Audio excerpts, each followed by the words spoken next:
தலைவர் கலைஞர் அவர்களுடைய நூற்றாண்டு விழாவினை ஒட்டி திமுக சட்டத்துறை சார்பில் பேச்சு போட்டி. Supreme Mobiles, Apple's authorized reseller, one-stop solution for all your Apple products. எதுக்கு நீங்களாம் வரீங்க ஈஸியாக கேட்டுறாங்க. ஒவ்வொரு திருநங்கையும் ஒரு வீடு பார்க்கறது குறைஞ்சது ஒரு 20-25 வீடாவது பார்க்கணும். நான் அனுபவிச்சிருக்கேன் இதெல்லாம். வாடகை அட்வான்ஸ் வாங்கிட்டு திருப்பி அட்வான்ஸை ரிட்டர்ன் பண்ணிடுறாங்க. ஏன்னு கேட்டால் பக்கத்தில் இருக்க நெய்பர்ஸ்க்கு வேணாம், அவங்க திருநங்கைன்னா நாங்கள் காலி பண்ணிக்கிறோன்னு சொல்கிற அளவுக்கு அவங்க பேசுகிறாங்க. அப்படி என்ன பண்ணிட்டாங்க திருநங்கை? இதுக்கு மேலே நாங்கள் இன்னும் என்ன பண்ணணும்னு எதிர்பார்க்குறீங்க? கடந்த 6 மாதங்களாக எங்கள் ஆஃபீஸ்க்கு வர புகார்கள் என்னென்னா, ஹவுஸ் ஓனரால் பிரச்சனை, ஹவுஸ் ஓனர் வீட்டு பக்கத்தில் இருக்கவங்களால பிரச்சனை, ஏரியாவில் இருக்க மக்களால் பிரச்சனைன்னு வருது. அதை நாங்கள் உள்கூர்ந்து ஆராய்ஞ்சதில் என்னென்னா, சாதாரண ஹெட்ரோசெக்சுவல் பீப்புள்ஸ்க்கு 5000 கொடுக்குற வாடகை வந்து திருநங்கைகளுக்கு மட்டும் 10,000 12,000 அந்த மாதிரி வாடகை கொடுக்குறாங்க. இவங்க வீடு கிடைக்காம சரி ஓகே நம்ம அதில் இருந்துடலான்னு சொல்லிட்டு என்ன பண்ணிடுறாங்க, எல்லா திருநங்கைகளும் குடி போயிடுறாங்க. மெயின் பாதி திருநங்கைகள் தான், கொஞ்சம் பேர் தான் படித்து கொஞ்சம் வெளியில் வந்து வேலை செஞ்சுட்ருக்காங்க. பாதி பேர் வந்து பாலியல் தொழிலும் கடை கேட்குதல், அதாவது பிச்சை எடுக்கிற தொழிலும் தான் பண்ணிகிட்டு இருக்காங்க. அந்த திருநங்கைகள் வீடு வாடகைக்கு எடுக்கும்போது இவங்க அதிகமாக கேட்கறதுனால அவங்க ஓகே நம்மளுக்கு வீடு கிடைக்காதுன்ற ஒரே காரணங்களுக்காக என்ன பண்ணிடுறாங்க, வீடு எடுத்துடுறாங்க.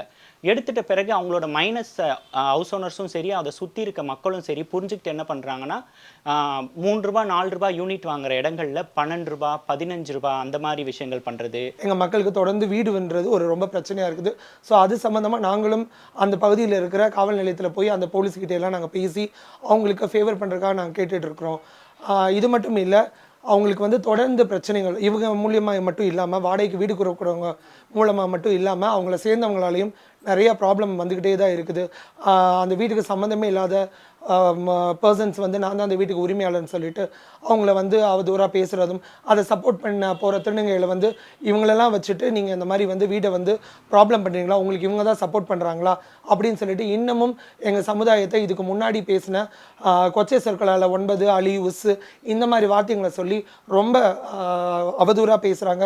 இதனால் எங்கள் சமுதாய மக்கள் இன்னும் மன உளைச்சலில் இருக்காங்க. ஸோ இதுக்கு முதல் காரணம் என்னன்னு பார்த்தீங்கன்னா, தமிழ்நாடு அரசு எங்களுக்கு வந்து இலவச வீடு வந்து முன்னாடி கொடுத்துட்டு இருந்தாங்க.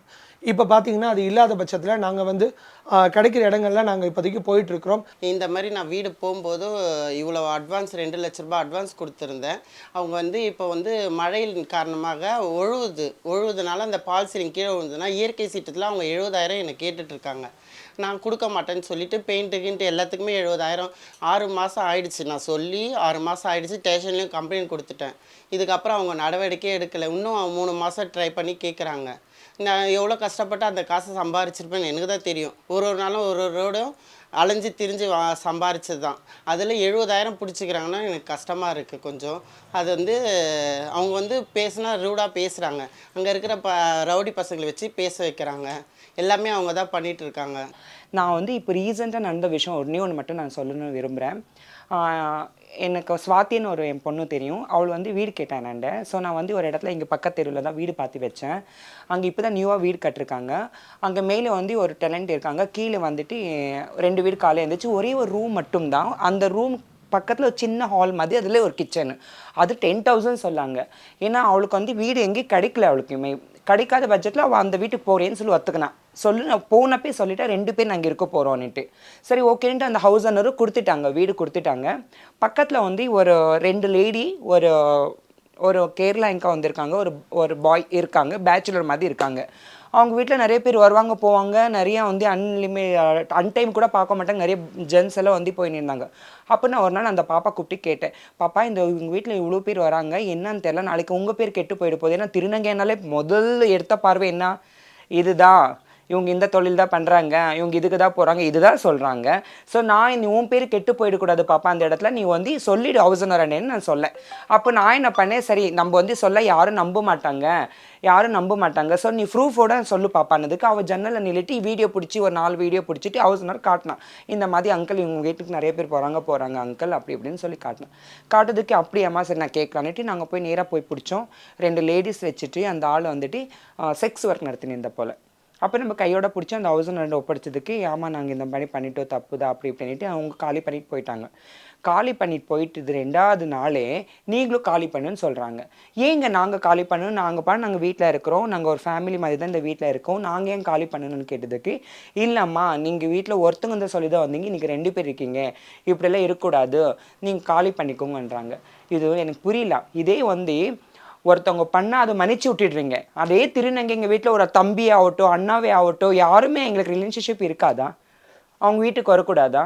அவங்க வந்தால் நீங்கள் அது வந்து தப்பை ஏன் க்ரியேட் பண்ணுறீங்க? போன ஒரு 3 மாதத்துலையோ 6 மாதத்துலையோ வாடகையை வந்து அதிகமாக்குறது, கரண்ட் பில் அதிகமாக்குறது, மெயின்டெனன்ஸ் அதிகமாக்குறது, இந்த மாதிரிலாம் கேட்பாங்க. இதை நம்ம அவங்கள எதிர்த்து கொஷின் ரைஸ் பண்ணோம் அப்படின்னா எங்களை வந்து அந்த வீட்டில் இருந்து அனுப்புறதுக்கு என்னென்ன ட்ரபிள் கொடுக்க முடியுமோ அந்த ட்ரபிள்லாம் அவங்க கொடுத்துட்ருக்குறாங்க. ஸோ என்னோட ஹம்பிள் ரெக்வஸ்ட் என்ன அப்படின்னு பார்த்தீங்கன்னா, நாங்கள் இதுவரை சொசைட்டிக்கு எந்த ப்ராப்ளம் க்ரியேட் பண்ணலை. இதுக்கு முன்னாடி வந்து சமுதாயத்தில் திருநங்கள் பற்றின ஒரு தப்பான புரிதல் இருந்தது. இன்றைக்கி அதெல்லாம் நாங்கள் ஓவர் கம் பண்ணி வந்து ஒவ்வொருத்தரும் ஒவ்வொரு ஃபீல்டில் இன்றைக்கி நாங்கள் ஒர்க் பண்ணிகிட்ருக்கோம். என்னோடய ஃபேமிலியை சேர்ந்த என்னோடய டாட்டர்ஸ், என்னோடய சிஸ்டர்ஸ் எல்லாருமே பார்த்திங்க அப்படின்னா ஒருத்தவங்க ஐடியில் ஒர்க் பண்ணுறாங்க, ஒருத்தவங்க மாடலிங்கில் இருக்காங்க, ஒருத்தவங்க பார்த்திங்கன்னா போலீஸ்க்கு ட்ரை பண்ணிகிட்டு இருக்கிறாங்க.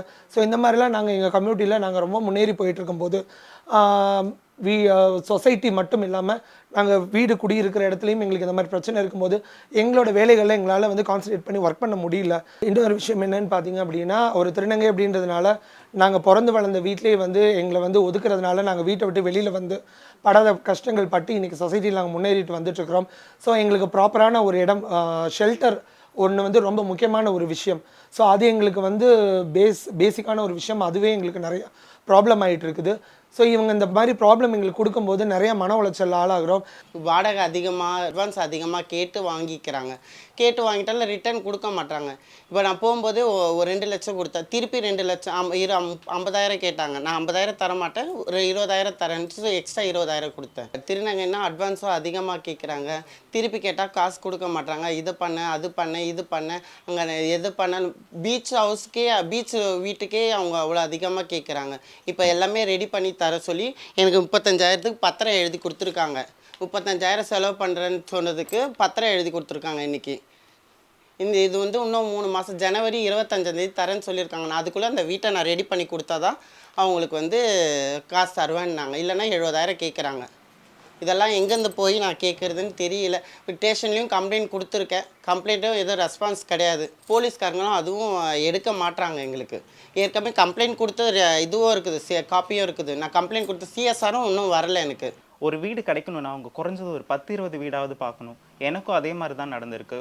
அட்வான்ஸ் கொடுத்துட்டு நாளைக்கு வீடு பால் காய்ச்ச போகிறேன், அதுக்கு முன்னாடி வரைக்கும் ஹவுஸ் ஓனர் வந்து ஓகேம்மா வான்னு சொல்லிட்டு காலையில் போகிற அன்றைக்கி வேண்டாம் அட்வான்ஸ் எடுத்துக்கோங்க, ரிட்டர்ன் பண்ணுறேன், பக்கத்தில் இருக்கவங்க நீங்கள் வந்தீங்கன்னா பக்கத்தில் இருக்கவங்க காலி பண்ணுறதா சொல்கிறாங்க. ஏன் எங்களை பார்த்தா இன்னும் எப்படி இருக்குது? உங்களுக்கு என்ன இருக்கோ அதுதானே எங்களுக்கும் இருக்குது. நாங்களும் உங்களை மாதிரி ஒரு சக மனுஷங்க தானே. எங்களை நீங்கள் ஏற்றுக்கலைன்னா கூட பரவாயில்ல, அப்யூஸ் பண்ணாதீங்க, வேர்பல் அப்யூஸ் பண்ணாதீங்க. ஒரு வேலை வாய்ப்புக்கு போனாலும் எங்களுக்கு பிரச்சனை, அதையும் தாண்டி சுயமாக இருந்தாலும் எங்களுக்கு பிரச்சனை. தனியாக ஒரு திருநங்கை ஒரு வீட்டில் வாழ முடியுதா? படிக்கலான்னு சொல்லி காலேஜுக்கு போனால் அங்கே ஏதாவது ஒரு ப்ராப்ளம் வருது. காலேஜில் போய் லெக்சரர் என்ன நீ இப்படி பேசுகிற, என்ன ஒரு ட்ரெஸ்ஸிங்ஸ் இப்படி இருக்குது, ஏன் இப்படி இருக்கு அப்படி இருக்குன்னு சொல்லிட்டு எங்களை ஏதாவது சொல்லி அப்யூஸ் பண்ணி அந்த காலேஜிலேருந்து வெளியே அனுப்ப பார்க்குறாங்க. 10-15 கொடுத்தன அந்த வீட்டில் இருந்தது. அந்த திருநங்கை வச்ச புகார் என்னன்னா, அந்த 12 பேரும் போகிற அந்த பொது கழிவறையை என்னை மட்டுமே கூப்பிட்டு க்ளீன் பண்ண வைக்கிறாங்க. நான் எதிர்த்து கேட்டதுக்கு வீட்டை காலி பண்ணு, ஒரு தகாத வார்த்தையில் 9க்கு என் வீடு கொடுத்தோம், நீலாம் ஒரு 9 தானே, உனக்கு கேட்க யார் வருவா, அந்த மாதிரி விஷயங்கள்லாம் சொல்லி ரொம்ப மன ரீதியாக வேதனைப்பட்டு அந்த திருநங்கை வந்து அந்த வீட்டை காலி பண்ணி எங்கள் அலுவலகத்துலேயே ஒரு 2-3 நாட்கள் நாங்கள் தங்க வச்சு வேற ஒரு திருநங்கை கூட ஷேரிங் பேசிஸில் நாங்கள் அவங்களுக்கு ஒரு இருப்பிடத்தை ஏற்படுத்தி கொடுத்துருக்கோம். திருநங்கைக்கு வீடு கொடுத்தி பாருங்க, நீங்கள் அவங்க எப்படி இருப்பாங்க அதுக்கப்புறம் நீங்கள் ஜட்ஜ் பண்ணுங்க. அவங்கள பார்க்காமே அவங்களுக்கு வீடு கொடுக்காம நீங்கள் உங்களுக்கு நான் வீடே தரமாட்டேன் அப்படின்னு போர்டு போட்டுட்டா எப்படி இது? அப்போ எங்கே போய் நாங்கள் வாழ்றது சொல்லுங்கள். ஸோ எங்களுக்கு வந்து கண்டிப்பாக இதுக்கு வந்து சப்போர்ட் பண்ணுங்க. கண்டிப்பாக யாரும் வீடு கேட்டால் கொடுங்க, உங்கள் அக்கா தங்கச்சி அப்படி நினச்சி நீங்கள் வீடு கொடுங்க. யாருமே அந்த மாதிரி யாரும் தப்பு கிடையாதுங்க, எல்லாருமே மனுஷங்க தான். நீங்கள் வீடு கொடுத்தி பழகி பாருங்க, திருநங்கைங்க எவ்வளோ அன்பாக இருப்பாங்க நீங்கள் மட்டும் நீங்கள் நினச்சி பார்ப்பீங்க. தயவு செஞ்சு அவங்களுக்கு யாரும் அவாய்ட் பண்ணாதீங்க, யாருக்கும் வீடு இல்லைன்னு சொல்லாதீங்க. எவ்வளோ ஹர்ட் ஆகும் தெரியுமாங்க வீடு இல்லைன்னா. ஒரு நாள் நான் வந்து ஒரு பொண்ணுக்கு வீடு ஒரு 10 இடம் ஏறி இறங்கியிருக்கேன். மூஞ்சி பார்க்குறவங்க கீழே பார்க்குறவங்க வீடு இல்லான்றாங்க. எவ்வளோ கஷ்டமாக இருக்குது அந்த பொண்ணுக்கு. தாய் தகப்பன் கரெக்டாக இருந்து எங்களுக்கு வீட்டுக்குள்ளே சேர்த்து நின்று நாங்கள் எங்கே இந்த மாதிரி வந்து வீடு தேடி நிற்க முடியும்? அது இல்லாத பட்ஜெட்டில் தானே நாங்கள் இங்கே வந்து இருக்கிறோம். நம்ம சமுதாயத்தில் இருக்க நார்மலான பீப்புள் அவங்க எல்லாருக்கும் குடியிருப்பு வாரியத்தில் ஒரு வீடு கொடுக்குறீங்களா, அதே மாதிரி எங்களுக்கும் சீக்கிரமாக கொடுக்கணும்னு நான் கேட்டுக்கொள்கிறேன். நம்மளோட கவர்மெண்ட்டுக்கும் மதிப்பிற்குரிய ஐயா ஸ்டாலின் அவர்களுக்கும் நான் இது என்னோட பெரிய ஒரு ரெக்வஸ்ட் ஐயா. இது மட்டும் இல்லாமல் என்ன மாதிரி ஒரு டிரான்ஜெண்டர்ஸ், எனக்கு அடுத்து வர டிரான்ஜெண்டர்ஸ் எல்லாமே இப்போ யாருமே வந்து நீங்கள் நினைக்கிற மாதிரி டிரான்ஜெண்டர்ஸ்னால் செக்ஸ் ஒர்க் தான் பண்ணுவாங்க, பெக்கிங் தான் போவாங்க, அப்படிலாம் கிடையாது. எவ்வளவோ மாறிடுச்சு. எல்லாரும் எல்லா துறையிலும் இருக்காங்க.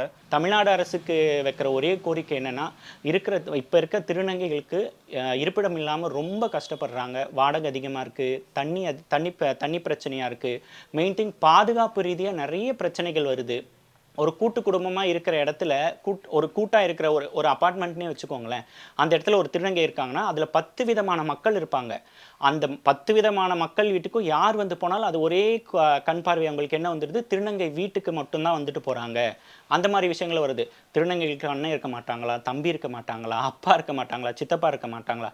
அவங்க வைக்கிறது இதுதான். தமிழக தலைவர் கலைஞர் அவர்களுடைய நூற்றாண்டு விழாவினை ஒட்டி திமுக சட்டத்துறை சார்பில் பேச்சு போட்டி. Supreme Mobiles, Apple's authorized reseller. One stop solution for all your Apple products.